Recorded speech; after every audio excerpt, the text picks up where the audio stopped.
اداؤں کا نام ہے۔ محمد اکرم آوان نقشبندی صاحب پیچھے کھڑے ہیں، ابھی عمرے سے واپس آئے ہیں۔ میں حج کی بات کر رہا تھا، ابتدائی سٹیج پر صدر صاحب نے حکم دیا، حاجی الباز صاحب نے ابتدائی سٹیج پر میں نے حج کی بات کی، میں نے وہاں عید کی بات کی کہ ایک موقع ایسا ہے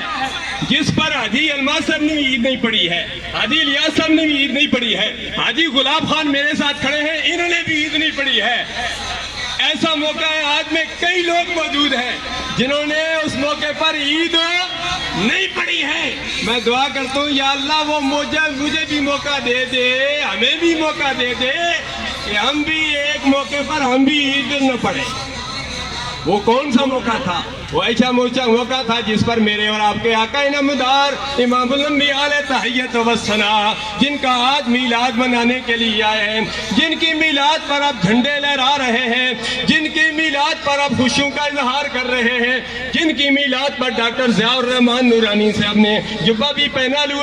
ہوا ہے اور سب ٹوپی بھی پہنی ہوئی ہے، آپ نے ہار بھی پہنے ہوئے ہیں، امام الانبیاء علیہ تحیت و ثنا جس کا میلاد منا رہے ہو، استقبال میلاد کے لیے انجمن نوجوانان اسلام کے زیر اہتمام جو ہے کل ریلی کا اہتمام بھی کیا گیا، مرکزی سیرت کمیٹی کے زیر اہتمام، منہاج القرآن کے زیر اہتمام، سنی تاریخ کے زیر اہتمام یہ اہتمام کیا گیا، لیکن سرپرستی دی تو مرکزی سیرت کمیٹی کی تھی۔ حاضرین و ناظرین، میں عرض یہ کر رہا ہوں وہ ایک موقع ایسا تھا،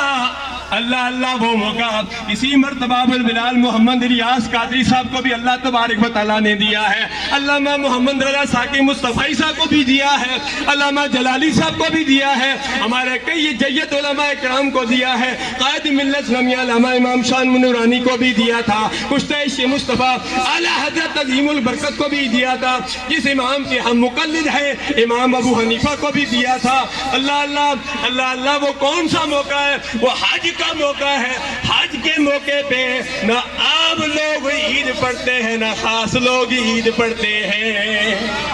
امام الانبیاء علیہ تحیت و ثنا نے پوری عمر میں ایک موقع پر عید نہیں پڑھی، وہ کون سا موقع تھا؟ حجۃ الوداع۔ اگر آپ چاہتے تو ہر سال بھی حج کر سکتے تھے، لیکن آپ نے ایک حج کیا